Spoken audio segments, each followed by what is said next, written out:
চুলের মধ্যে নানান রকমের প্রোডাক্ট ইউজ করার পরও কিছুতেই চুলটা সিল্কি আর স্মুথ হচ্ছে না। এত দামি দামি প্রোডাক্টস ইউজ করার পরও চুলটা রাফ, তার সাথে আঠা আঠা একটা ব্যাপার রয়েছে। চিন্তার কোনো কারণই নেই। আজকে এমন একটি প্রোডাক্টসের ব্যাপারে বলবো, এই প্রোডাক্টসটি একবার ইউজ করলে 5 মিনিটের মধ্যে তোমাদের চুল সিল্কি আর স্মুথ হয়ে যাবে। কয়েকদিন থেকে না আমিও চুলের পেছনে একদমই সময় দিতে পারছি না, তাই চুলটা এতটা জট বেঁধে গেছে যে চিরুনি দিয়ে আমি ঠিকঠাকভাবে জটটাকেও ছাড়াতে পারছি না। এই যে সেই সিরাম, এই সিরামটা একবার তোমরা ব্যবহার করে দেখো, এতটা স্মুথ হবে চুলটা যে তোমরা না ইউজ করলে বুঝতেই পারবে না। এই সিরামটা আমি কিন্তু দিনে একবার করে ইউজ করি। যখনই দেখি চুলের সিল্কি ব্যাপারটা নেই, তখনই কিন্তু একদম হালকা করে আমি কিন্তু চুলের মধ্যে লাগিয়ে নিই।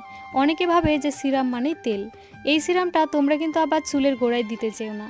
আমি যেভাবে ব্যবহার করলাম তোমরাও ঠিক সেভাবে কিন্তু ব্যবহার করে নেবে। তোমরা অনেকে আমাকে জানতে চেয়েছিলে যে সিরামটা কখন কখন ইউজ করা দরকার, ভেজা চুলে ইউজ করা যাবে কি না। আমি কিন্তু শ্যাম্পু করার পরেই সিরামটা ব্যবহার করি, আবার চুলটা শুকিয়ে যাওয়ার পরও কিন্তু ব্যবহার করে নিই।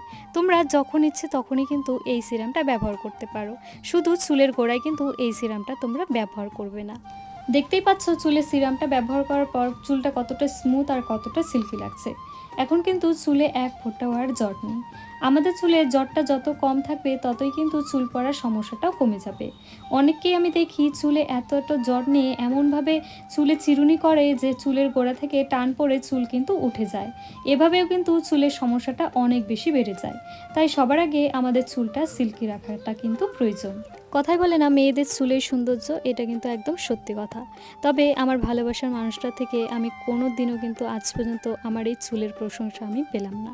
এই জিনিসটা নিয়ে মাঝে মাঝে আমার খুব খারাপ লাগে যে রাস্তাঘাটে যখনই আমি আমার চুলটা ছেড়ে যাব, অনেকে অনেক সুন্দর সুন্দর কমেন্ট আমাকে করে, খুব প্রশংসাও করে।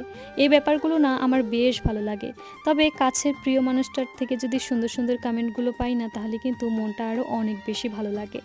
তো যাই হোক, এই সিরামের লিঙ্ক যদি তোমাদের কারো দরকার পড়ে আমায় লিঙ্ক বলে কমেন্ট করো, লিঙ্ক আমি তোমাদের সাথে শেয়ার করে দেব। জানো তো, আমার এত বড় চুল থাকা সত্ত্বেও না আমি ঠিকঠাকভাবে চুলের মধ্যে খোপা করতে পারি না। এই যে খোপাটা করে দেখালাম, এই খোপাটা আমার মায়ের থেকে আমি শিখেছি। মা এত সুন্দর করে চুলের মধ্যে খোপা করে, এত টাইট হয়, ক্লিপ লাগানোর কিন্তু প্রয়োজনই পড়ে না। আজকের এই ব্লগটি তোমাদের কেমন লাগলো জানিও।